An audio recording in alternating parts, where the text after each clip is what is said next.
देखो वर्ड ही बता रहा है एबिलिटी ऑफ डिफरेंशिएशन, मतलब कोई फंक्शन डिफरेंशिएशन के लायक है या नालायक है, मतलब उसके लायक है या नहीं है, ये चीज चेक करने का क्वेश्चन होता है डिफरेंशिएबिलिटी। ये एक थ्योरी है, इसका ज्योमेट्रिकल मीनिंग भी हमको पढ़ना है जो हमको एओडी में काम आने वाला है डिफरेंशिएशन खत्म होने के बाद में।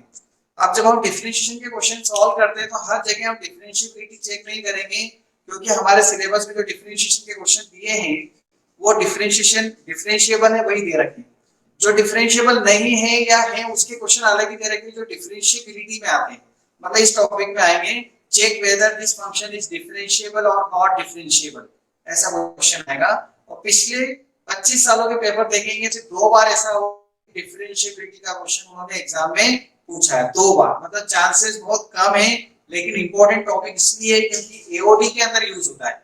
इंडिविजुअल क्वेश्चन आने की चांस कम है, ये ऑफ कोर्स मैं बोलूंगा आपको, लेकिन 2 साल आ चुके हैं। मैं आपको अपनी डीबीपी देता हूं ना, उसमें आप ईयर्स के अंदर देख सकते हैं कि मैंने वहां पे ईयर वाइज आपको क्वेश्चन दे रखे कि कौन सी ईयर में कौन सा क्वेश्चन आया, तो एक माइंड में वो थोड़ा याद रहता है, पिक्चर रहती है कि हां ऐसा कुछ हुआ है। तो 2017 में आया है और 2015 2015 और 2017, तो इन 2 सालों में ये क्वेश्चंस डिफरेंशिएबिलिटी का उन्होंने एग्जाम में पूछा है। तो डिफरेंशिएबिलिटी क्या है, जैसे आपने कॉन्टिन्यूटी पढ़ी, कॉन्टिन्यूटी डिफरेंशिएबिलिटी, देखो वर्ड्स में थोड़ा सी मीनिंग्स भी लगते हैं कि कहीं ना कहीं एक दूसरे से कोरिलेटेड तो होंगे। ऐसा कहा जाता है every differentiable function is continuous, अगर कोई फंक्शन डिफरेंशिएबल है तो वो कॉन्टिन्यूअस तो होता ही होता है, but the converse is not true, need not to be true, कि अगर फंक्शन कंटीन्यूअस हो तो जरूरी नहीं है कि वो डिफरेंशिएबल है तो कंटीन्यूअस होगा ही होगा। क्वेश्चन आता है कि सर डिफरेंशिएबिलिटी क्या चीज होती है, फिर इसका ज्योमेट्रिकल मीनिंग क्या होता है।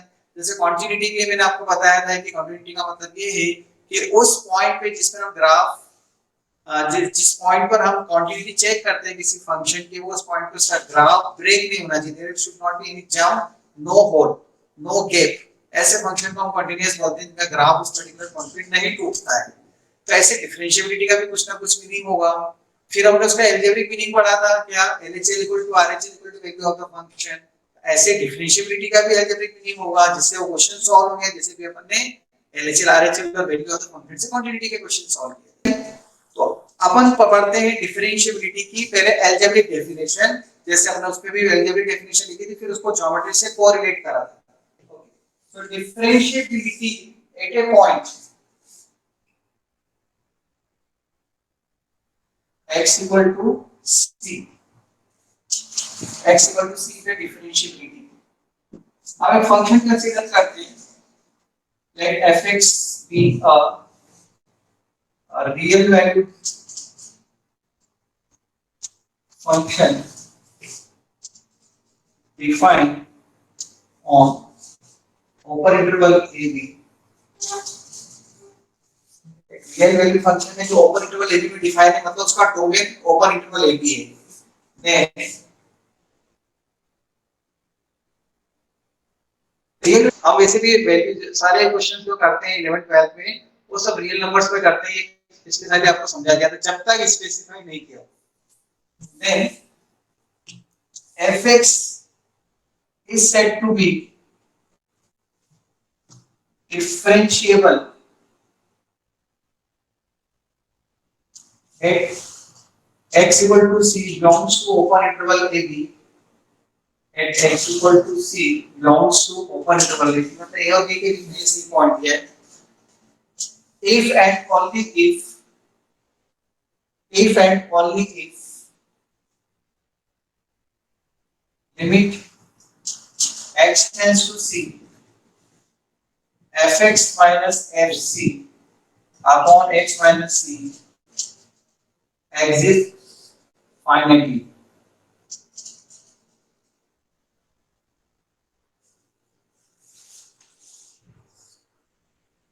एग्जिस्ट फाइनाइटली का मतलब है एक रियल नंबर आना चाहिए, इसको सॉल्व करने पर अगर रियल नंबर आता है एट x = c, तो इस फंक्शन को हम क्या बोलते हैं, डिफरेंशिएबल बोलते हैं। इसको देखते से पिछले साल की कोई ना कोई चीज आपको शायद याद आ जाए, इस टाइप का सर कुछ पढ़ा था पिछले साल हमने, किसी को कुछ याद आ रहा है? बस principal sir first principle, first principle. हाँ वेरी गुड अनंत, क्या बात है, अनंत ने जवाब दे दिया, मन अच्छा हो गया आज तक। तो अगर कोई फंक्शन डिफरेंशिएबल होता है तो हमने पिछले साल फर्स्ट प्रिंसिपल से पढ़ा था, वही टर्म दिख रही देखो धीरे से, ध्यान से देखो, वही टर्म है ये। तो वो फर्स्ट प्रिंसिपल जो सॉरी पिछले साल जो फर्स्ट प्रिंसिपल आपने पढ़ा था ना, वही चीज लिखी है, और आपको ये पिछले साल बता भी चुके हैं कि हम डिफरेंशिएबिलिटी में ये चीज कैसे करते हैं अपने की rate of change of y with respect to x, x variable में चेंज होता तो y में चेंज होगा। उन्होंने इस टर्म को यहां पे लिखा है कि अगर ये टर्म फर्स्ट प्रिंसिपल वाली टर्म अगर एग्जिस्ट करती है, नंबर आता है 1/0 नहीं आना चाहिए, नेगेटिव नहीं आना चाहिए, 0/0 नहीं आना चाहिए, ऐसी कंडीशन नहीं आना चाहिए, क्योंकि तो लिमिट है ना, जहां लिमिट है आपको पता है डिनोमिनेटर में 0 नहीं आना चाहिए। तो अगर ये चीज एक फाइनाइट नंबर देती, फाइनाइटली का मतलब है रियल नंबर, 0 आ जाएगा चलेगा, 1/0 नहीं चलेगा, √2 चलेगा, √7 चलेगा, √-7 नहीं चलेगा, complex not 0/0, not 1/0, not root में नेगेटिव, अगर ऐसा आ रहा है तो बोल देंगे नॉट डिफरेंशिएबल। ओके, तो डेफिनेशन तो ये है एलजेब्रिक, इसका हमें कुछ चेंज नहीं कर सकता है। ऐसा क्यों बनाया मैंने आपको बताया, फर्स्ट प्रिंसिपल से इसका कोरिलेट करने के लिए, और फर्स्ट प्रिंसिपल पिछले साल पढ़कर आ चुके हैं। This implies a function is differentiable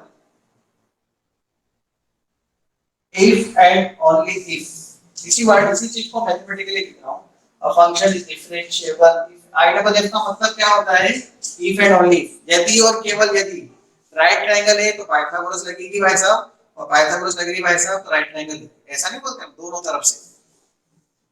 a function is differentiable, a function is differentiable at x equal to c, ये लिख देते हैं क्योंकि एक पॉइंट पढ़ रहे हैं ना, if and only if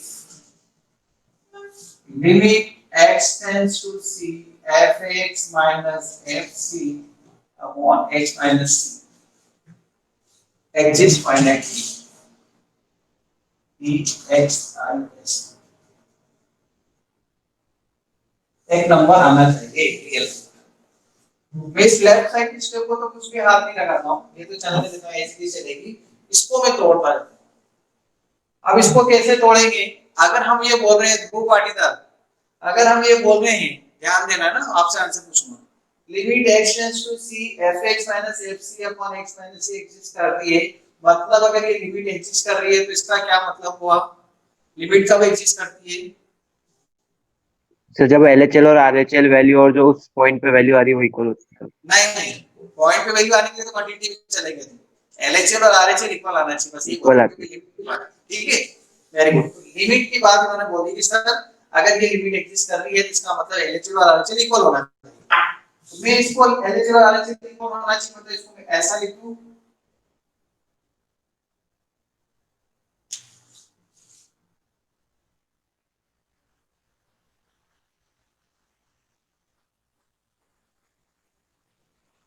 Dhruv, sorry,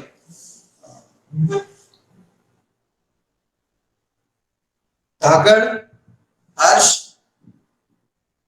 अब देखो इन्होंने हर्ष ने जो बोला है कि सर एलएचएल और आरएचएल इक्वल होना चाहिए, कल तक अपन एलएचएल के लिए नोटेशन लिख रहे थे ना, a minus a plus a की जगह पे c ले लिया, उसकी कोई चिंता मत करो, c ले लिया, p ले लो, t ले लो, c minus c plus, LHL और आरएचएल के लिए ऐसे लिखेंगे ना हम, limit x tends to c minus का जो मतलब है कि तो मुझे हर्ष अगर जवाब देंगे, limit x tends to c minus, अगर हम इसको h की टर्म में ले जाना चाहते हैं तो क्या पुट करते हैं एलएचएल के लिए, बता दो बस, एलएचएल के लिए क्या पुट करेंगे, माइनस एच, सी माइनस एच बोलो ना, सी माइनस एच क्यों बोल रहे हो, सी माइनस एच, जैसे हाँ, ए C माइनस, माइनस, जैसे 3 माइनस एच, 2 माइनस एच, ए माइनस एच, तो इसमें ये बोलोगे सर आप क्या पुट करोगे, सी माइनस। अगर हम ये सी माइनस नोटेशन को हटा देंगे तो यहाँ पर क्या हो जाएगा, लिमिट एच टेंड्स टू 0, आपको पता है एलएचएल में हम क्या यूज करते हैं, a माइनस एच, यहाँ c माइनस एच पुट करूंगा, और जैसे मैं c माइनस एच पुट करूंगा तो h टेंड्स टू 0 हो जाएगा ना, और यहाँ क्या हो जाएगा, x की जगह पर c minus H minus fc upon c minus H minus c, मैंने आपसे कह दिया था कि 35 मार्क्स की यूनिट है और एओडी 10 नंबर का है। एक 6 नंबर का क्वेश्चन आता है और एक 4 नंबर का क्वेश्चन आता है। और एओडी में ये चीजें क्या पता किस जगह पे किस क्वेश्चन में यूज होता है मैं नहीं बोल सकता। ध्यान रहेगा तो मजा आएगा पढ़ने में। हर चीज स्टेप बाय समझाता जा रहा हूं मैं कैसे क्या, डायरेक्ट मैंने कोई चीज स्टार्ट नहीं करी, हर चीज का प्रूफ भी दे रहा हूं जहां तक पॉसिबल होता है आपके लेवल पर। तो x की जगह c माइनस h पुट कर दिया मैंने, LHS उधर RHS में देखो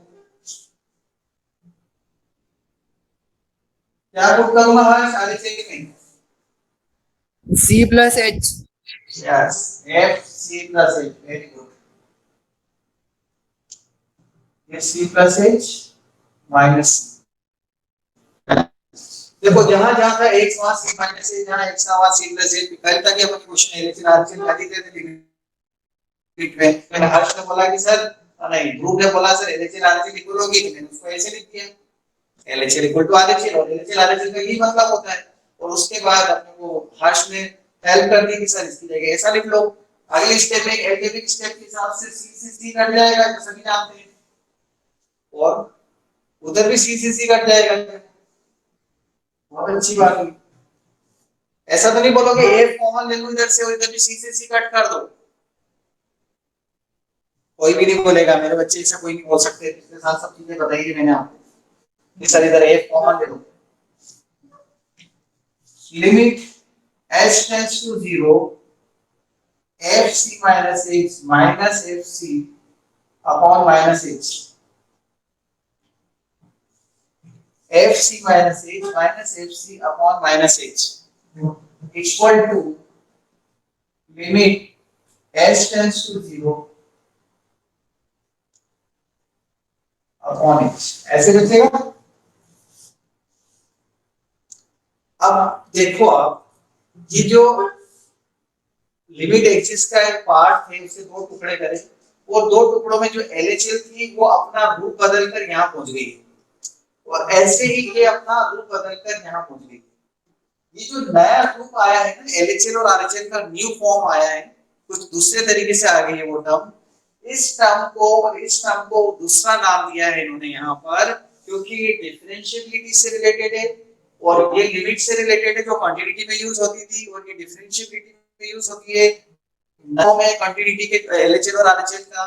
इस नए फॉर्म को उन्होंने नाम दिया है, इसके आगे वाली स्टेप में इसके आगे लिख रहा हूं मैं इधर LHD और राइट साइड RHD। LHL और RHL की जगह left hand limit right hand limit की जगह नाम हो जाएगा इसका left hand derivative and right hand derivative. मतलब जो डिफरेंशिएशन का फर्स्ट प्रिंसिपल था ना उसके दो टुकड़े कर दिए मैंने, एक टुकड़ा LHD दूसरा टुकड़ा RHD। LHD वाले टुकड़े के लिए ये वाला फॉर्मूला बन के आएगा और RHD के लिए ये वाला फॉर्मूला बनकर आएगा। इन दोनों की वैल्यू हम फाइंड करेंगे LHD RHD। लिमिट का क्वेश्चन होगा, ऑफ कोर्स लिमिट लगी हुई है, लिमिट फाइंड करेंगे। अगर दोनों इक्वल आ गए इन दोनों फॉर्मूले से, मतलब LHD और RHD अगर इक्वल आ गए तो हम बोलते हैं फंक्शन डिफरेंशिएबल है, क्योंकि लिमिट एक्सिस्ट करके वो सब चीज हो गई ना उसकी। आगे एक्सिस्ट वर्ड अपने हटा दिया, वो चल रहा है इस मामले में। देन इसको एक और नोटेशन उन्होंने दिया है L FSC equal to R FSC। एक और नोटेशन दिया है उन्होंने FSC minus equal to FSC plus. Dash लगा हुआ है, अगर डेश भी लगाएंगे तो क्या हो जाएगा, वो लिमिट का नोटेशन हो जाएगा। आपने देखा था LHL और RHL डेश लगाएंगे डिफरेंशिएशन के लिए यूज होता है। पिछले साल भी आपने देखा y डैश है ना, f डैश x डिफरेंशिएशन के लिए यूज करते थे, और ये कैपिटल H कैपिटल R के यूज होते हैं इनके नोटेशंस के लिए LHD = RHD। So finally a function is said to be, let's follow, a function is said to be differentiable at x = c if and only if LHD = RHD। क्या ये तो notation है, आप इसको देखो LHD = RHD। अभी क्या बोल रहे थे हम लिमिट के लिए दिलावर, लिमिट के लिए उसके क्वांटिटी के लिए क्या बोल रहे थे दिलावर, क्या चीजें प्रूव करनी थी? Yes sir. ओके इधर देखो LHD = RHD हम डिफरेंशिएशन के लिए यूज कर रहे हैं। डिफरेंशिएशन में कंटिन्यूटी की बात कर रहा हूं आपसे भी। कंटिन्यूटी में क्या प्रूव कर रहे थे,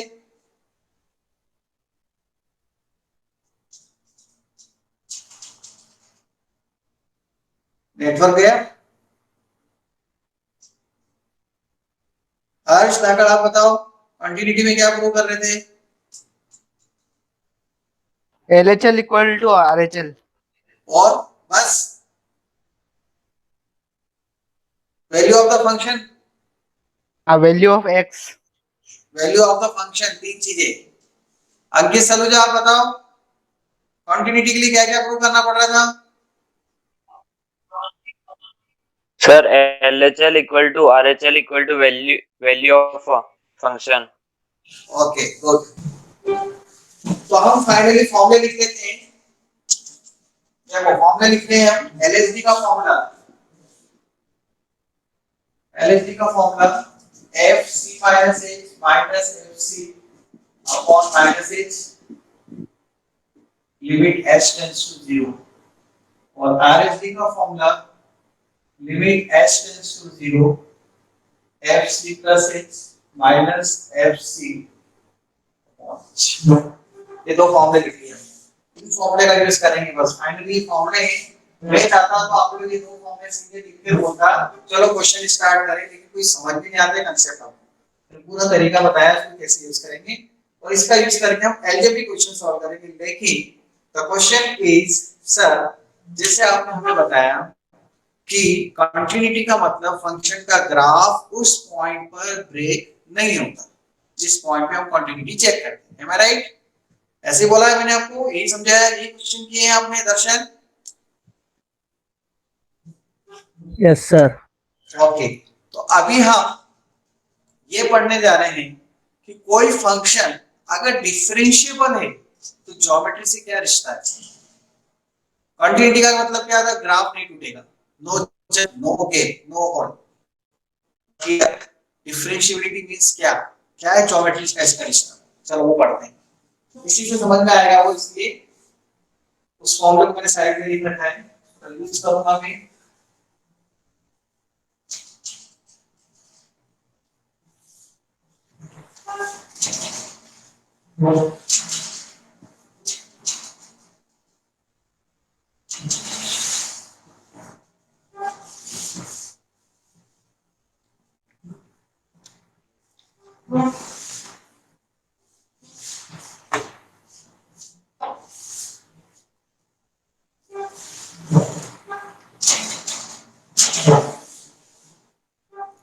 Geometrical meaning of differentiability.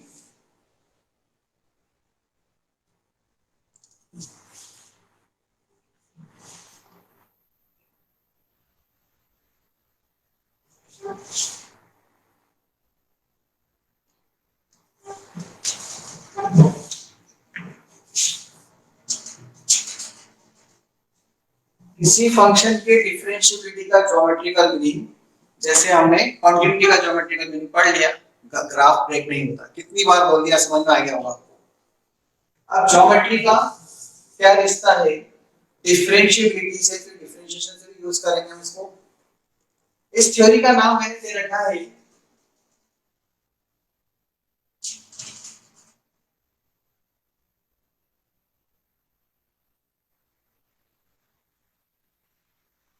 अपने बीच की बात है, कौन सी थ्योरी है?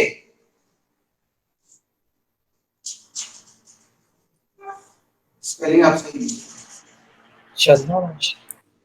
हाँ, चंदा मामा थ्योरी अनंत। Yes sir. कौन सी थ्योरी है? सर चंदा मामा। हाँ, चंदा मामा जानते हैं ना, बचपन में चंदा मामा के बारे में बताते थे मम्मी, बताती थी चंदा मामा कहानी। Yes sir. हाँ, ये भी चंदा मामा थ्योरी अपनी 12th क्लास की, यहाँ पे देखिए क्यों चंदा मामा थ्योरी नाम दिया, समझ में आता भी है। देखो ज्योमेट्रिकल मीनिंग बनाने के लिए हमको क्या करना पड़ेगा, ज्योमेट्री से रिश्ता बनाना, मतलब कोऑर्डिनेट ज्योमेट्री पढ़ते हैं, पता है कि इनके बाद हमने ज्योमेट्री पढ़ना छोड़ दी, क्योंकि कोऑर्डिनेट ज्योमेट्री पढ़ती है, पढ़ी ज्योमेट्री को हेल्प करती है, कोऑर्डिनेट करती है, अलजेब्रा से पढ़ते हैं, इसलिए हम एक्स एक्सिस और वाई एक्सिस का यूज कर रहे हैं यहाँ पर। जो भी फंक्शन हमको दे रखा है fx, उसका हम ग्राफ बनाएंगे, मान लो उसका ग्राफ ऐसा बना, किसके जैसा दिख रहा है? चंदा मामा टाइप दिख रहा है, ठीक है, इसलिए नाम चंदा मामा थ्योरी। ग्राफ है फंक्शन का, समझने के लिए बोल रहा हूं मैं, है ना, चंदा मामा, don't write in exam using chanda mama theory. Differentiability का ज्योमेट्रिकल मीनिंग समझने के लिए हमने एक चंदा बनाया।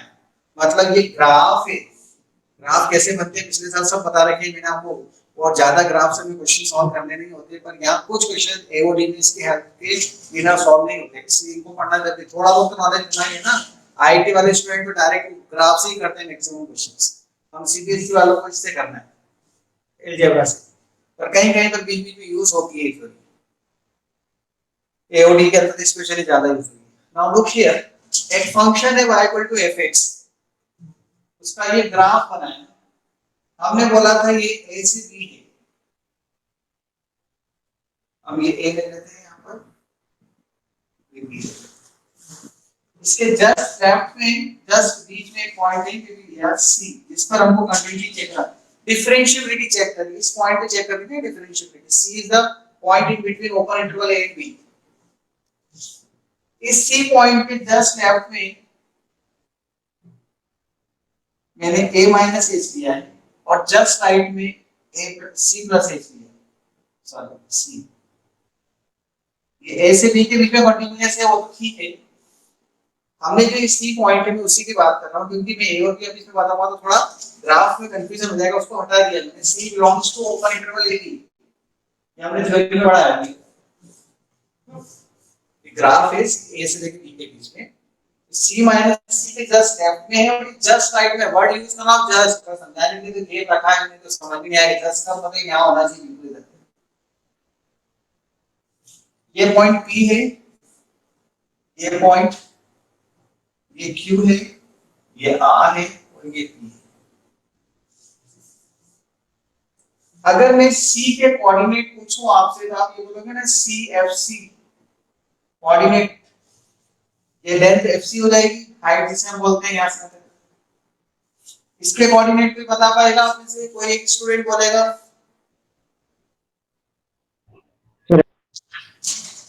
हाँ बोलो, यश यादव बोलो, सबसे पहले यश यादव ने बोला है।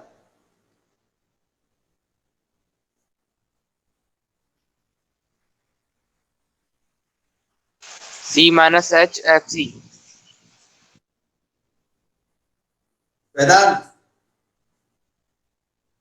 Sir, C minus H, comma FC. AFC minus AFC minus H आएगा ना भैया, C माइनस एच पर जो वैल्यू आएगी वो हाइट CFC माइनस एच आएगी, आ रहा है समझ में? Yes, sir. हाँ, तनिषा, तनिषा नंदमानी आप बताओ उसके कोऑर्डिनेट क्या होंगे आर पॉइंट के? Tanisha, yes sir. R point के coordinate sir C plus h f c plus H.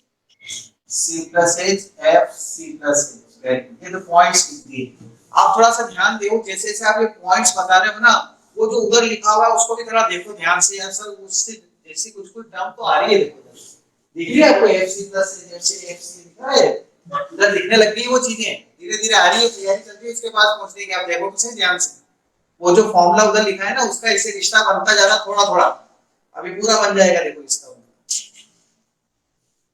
इससे इसको ज्वाइन कर देता हूं, इससे भी इसको ज्वाइन कर देता हूं, P से Q को ज्वाइन कर दिया, P से R को ज्वाइन कर दिया, एनी डाउट? लाइन सेगमेंट बन गई, सेगमेंट बन गई, इसकी कर्व की सेगमेंट, सर्कल की सेगमेंट होती है, कर्व की सेगमेंट होती है।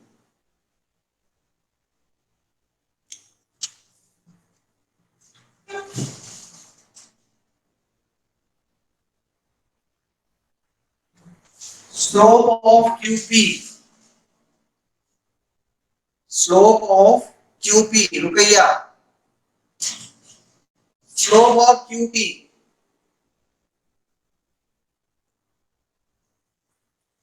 रुकैया,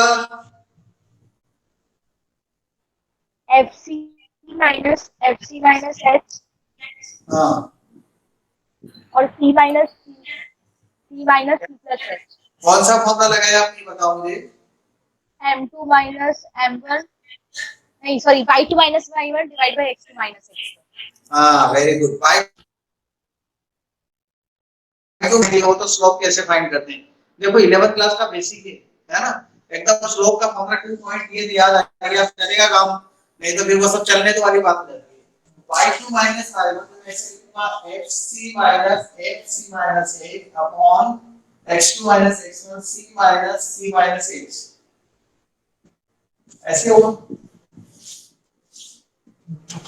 और इसको मैं ऐसे लिख सकता हूं fc minus h minus fc upon h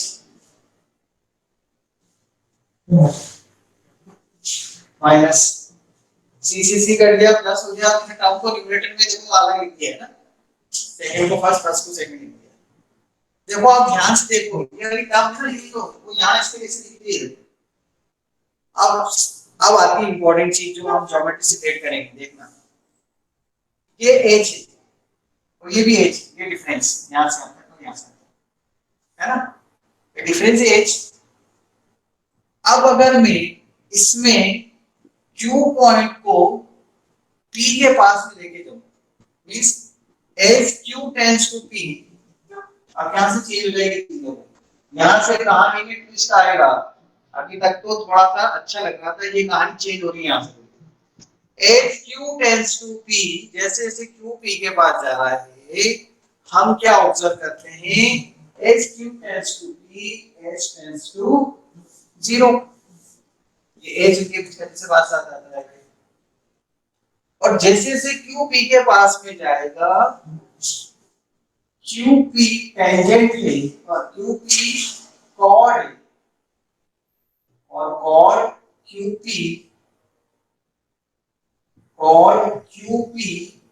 tends to, अभी ये QP कॉर्ड है, देखो यहां से आता है, जैसे जैसे ये पास में आता जाएगा ना, होगा क्या, देखो इधर अलग से समझाता हूं, ये Q है और ये P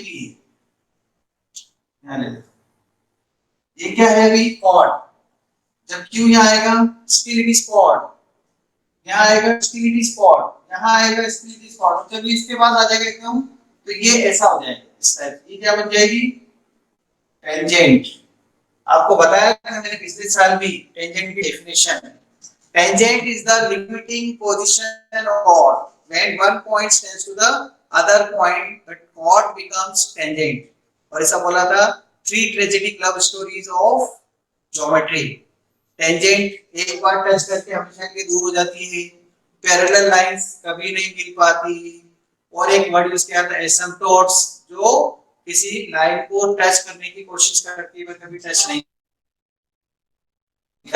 बताइए, मैंने 11th क्लास में भी कहीं ना कहीं ज्योमेट्री पढ़ाते समय एसिम्पटोट्स वर्ड आया था, टेंजेंट्स का ग्राफ बनाया था कुछ इससे समय। यस सर, आया था ऐसे ग्राफ बनाया था सर, फंक्शन। तो QP की तरफ जा रहा है ना, हमारी बात यहाँ सुनना है, QP की तरफ जाएगा तो ये कॉर्ड क्या हो जाएगी, टेंजेंट बन जाएगी। तो H Q tends to P, H tends to 0 and chord QP tends to tangent at P। मतलब ये स्लोप ऑफ द कॉर्ड वो लिख देता हूं यहाँ पे word, slope of the chord QP है। अगर इसमें लिमिट h टेंड्स टू 0 कर दूं, मतलब यहां पर अगर ये लिखो limit h tends to 0, fc minus h minus fc upon minus h लिख दूं, तो इधर लेफ्ट साइड में slope of the chord QP लिखने का अधिकार खत्म हो जाएगा ना। क्या लिखूंगा बताओ, slope of the chord QP को किससे रिप्लेस कर दूंगा, इस QP वर्ड को किससे रिप्लेस कर दूंगा, tangent PQ। slope of the tangent at P, लेकिन वो from left, ये वर्ड यूज करना पड़ेगा क्योंकि P पॉइंट के लेफ्ट में बात करेंगे, दिस इज लेफ्ट साइड, अभी लेफ्ट साइड की बात कर रहे हैं। मतलब ये हुआ, ध्यान दे प्लीज, ये जो टर्म है ना, ये अभी तक इधर देखो आप ध्यान से, और इसको मैं क्या लिख सकता हूँ, LHD लिख सकता हूँ यहाँ से, फ्रॉम दिस। मतलब ये LHD क्या बता रही है, कोई फंक्शन अगर डिफरेंशिएबल है तो उसमें जो हम LHD फाइंड कर रहे हैं वो क्या बता रही है, इधर देखो, वो ये बता रही है कि जिस पॉइंट पे फंक्शन डिफरेंशिएबल होता है ना, उस पॉइंट के लेफ्ट में जो टेंजेंट होती है, लेफ्ट में जो टेंजेंट होता है इस पॉइंट के लेफ्ट में जो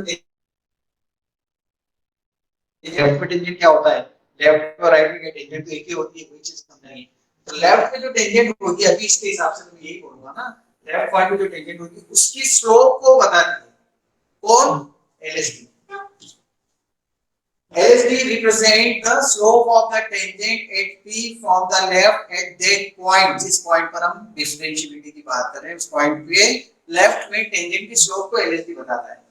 अब same argument if I use for the RST, मतलब फॉर R के लिए यूज करता हूं, क्या बोलूंगा बताओ, S Q tends to P लिखा था, यहां क्या बोलूंगा, इसमें मैंने रुकैया से पूछा था स्लोप ऑफ कॉट PQ। ऐसे अगर मैं सकीना से पूछूं, सकीना रामपुरा वाला था, इसलिए रामपुरा वाला सकीना।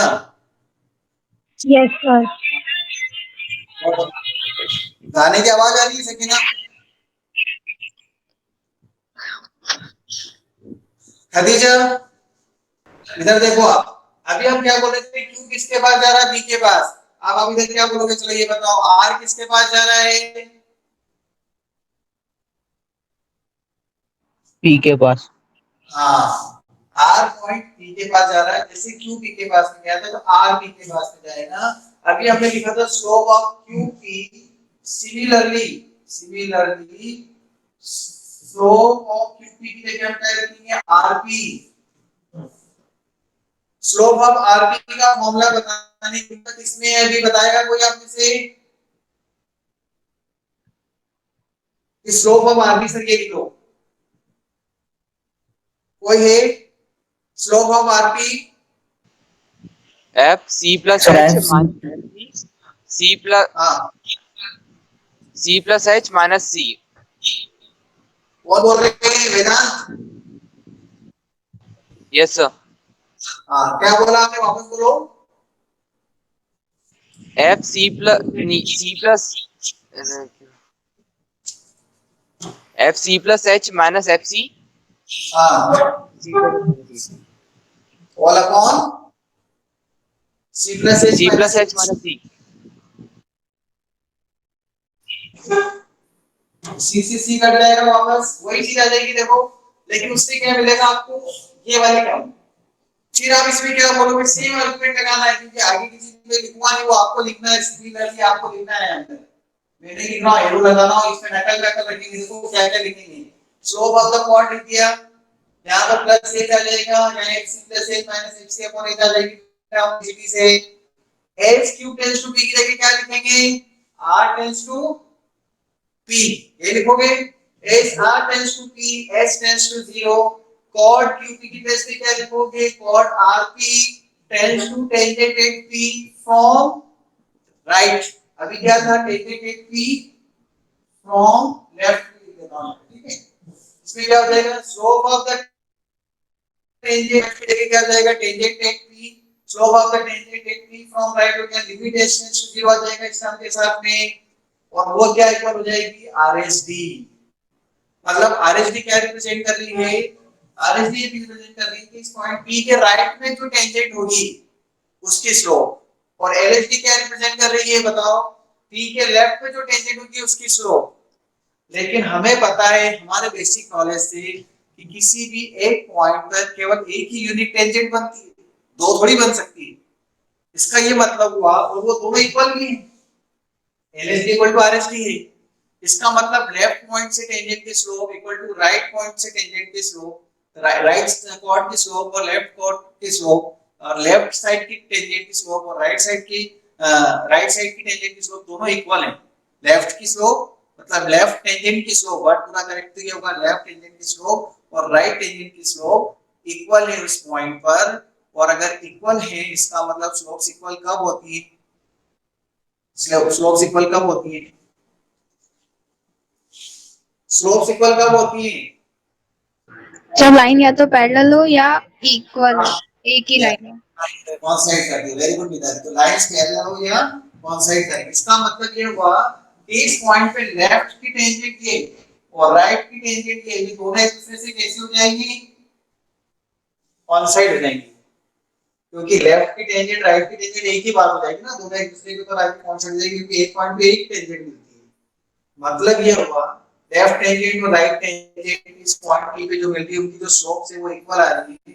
दैट मींस इस पॉइंट पर एक यूनिक टेंजेंट मिलेगी। कंटिन्यूटी का मतलब क्या था? ग्राफ नहीं टूटेगा।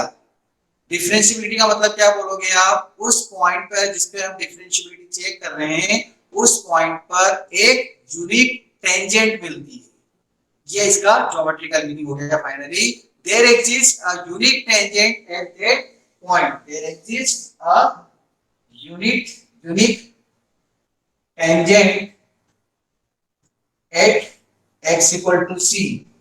और ये जो आंसर आता है ना वो क्या होता है? Slope of that tangent. ये जो LHD और RHD जो अपन फाइंड करते हैं ना, आंसर जो भी आता है डिफरेंशिएशन करने पर, वो क्या होता है? स्लोप ऑफ एक टेंजेंट। मतलब इसकी जो भी थीटा यहाँ पे आएगा उसका tan थीटा से फॉर्मूला निकालेंगे तो जो आंसर आएगा tan थीटा का, और dy बाय dt डिफरेंशिएट करके एक द पॉइंट फाइंड करते हैं, वो इस टेंजेंट की स्लोप को रिप्रेजेंट करता है। फाइनली हम ये बोलेंगे कि अगर कोई फंक्शन किसी पॉइंट पे कंटीन्यूअस डिफरेंशिएबल है मतलब उस पॉइंट पर एक यूनिक टेंजेंट मिलती है और डिफरेंशिएशन उसकी स्लोप को रिप्रेजेंट करता है। बहुत इंपॉर्टेंट थ्योरी थी। पूरा टाइम मैंने आपको इस पे समझाने में लगाया है। आगे रुकना नहीं। जब जब मैं पूछूंगा what is differentiation geometrically, there exist a unique tangent at that point and this answer represents slope of that tangent. बस ये स्टेटमेंट चाहिए मुझे। मिल जाएगा, थोड़ी प्रैक्टिस से याद हो जाएगा। मुझे इसलिए याद है, इनको पढ़ाते बहुत टाइम हो गया, आप लोगों को भी याद होगा। चिंता ना करें, प्रैक्टिस करते रहें।